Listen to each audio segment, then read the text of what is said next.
In one night, Iran didn't just launch missiles. It launched a message so loud, the world had no choice but to stop and listen. It wasn't merely about firepower or retaliation. It was about drawing a line that the global stage could no longer pretend didn't exist.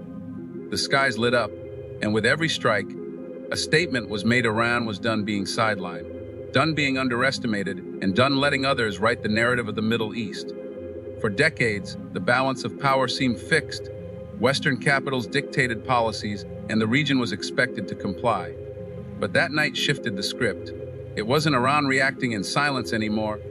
It was Iran speaking in a language that could not be drowned out by press conferences or diplomatic spin. The missiles may have landed in a region already used to conflict, but the shockwave was global.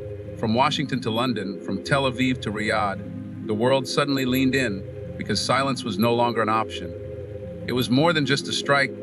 It was a declaration of presence, a demand for recognition. For years, the Middle East was viewed as a chessboard where powers played their moves.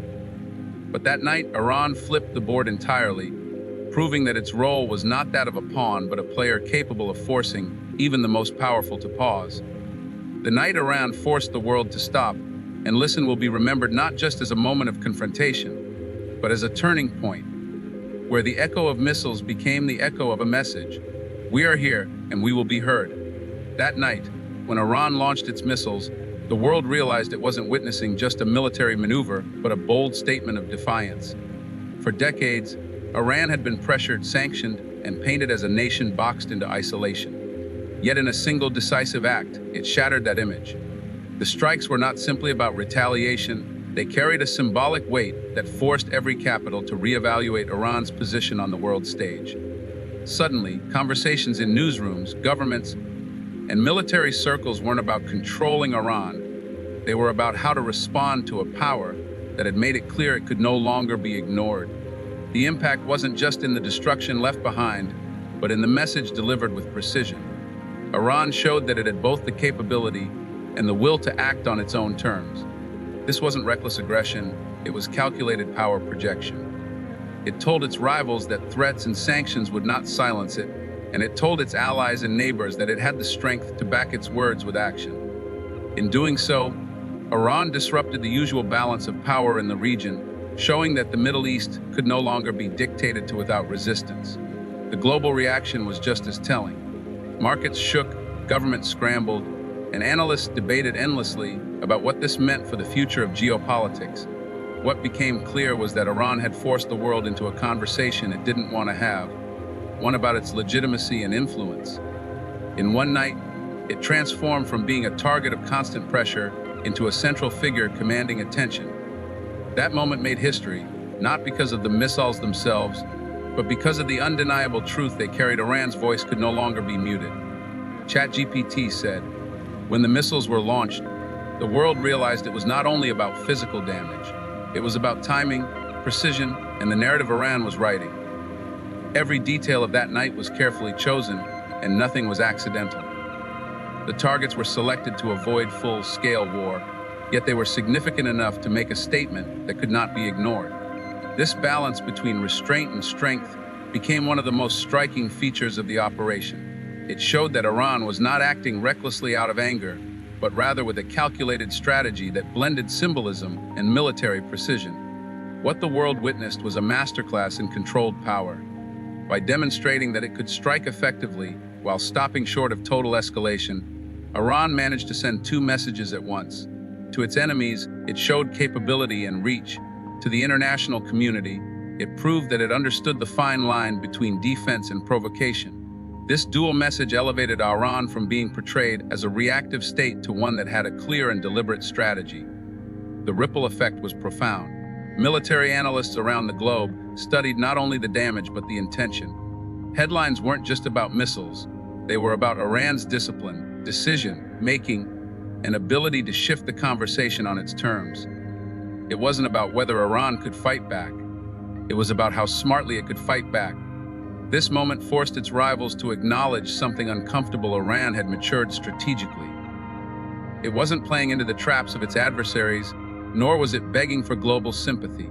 Instead, it delivered a controlled shockwave, proving that its choices were neither desperate nor accidental. That night, the precision of its actions became as loud as the explosions themselves, cementing its place as a player no one could afford to underestimate. The aftermath of that night showed that Iran's message went far beyond the battlefield. It wasn't just about missiles striking their targets. It was about the silence that followed in the halls of power across the world. For years, many leaders dismissed Iran's warnings as political rhetoric. But suddenly, those words had weight. Governments that once ignored its statements were now meeting behind closed doors, recalculating their positions, and realizing that ignoring Iran was no longer an option. Diplomats scrambled to find ways to contain the shockwave. Western powers, used to dominating the narrative, found themselves reacting instead of leading. Even their strongest allies began asking difficult questions. Was constant pressure worth the risks? Could sanctions and threats really bend a nation that had just proven it could draw a red line and enforce it? The conversation shifted overnight from how to pressure Iran to how to deal with Iran. That distinction alone marked a turning point in global politics. For ordinary people around the world, the event carried another meaning.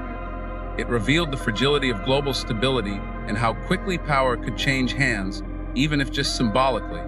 People who once thought of Iran only through headlines now saw it as a state capable of commanding the world's attention. It wasn't just an actor in the Middle East anymore. It was a voice echoing in Washington, London, and beyond. What made this shift even more striking was the sudden acknowledgement, even by critics, that Iran had forced a pause.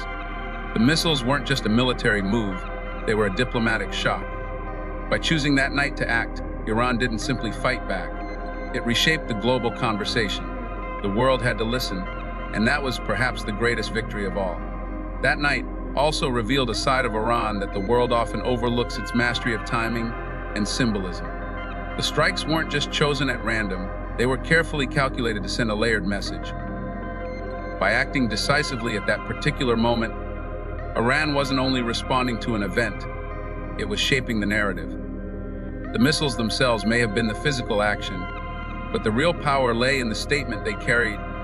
We can choose the moment, and we can choose the impact.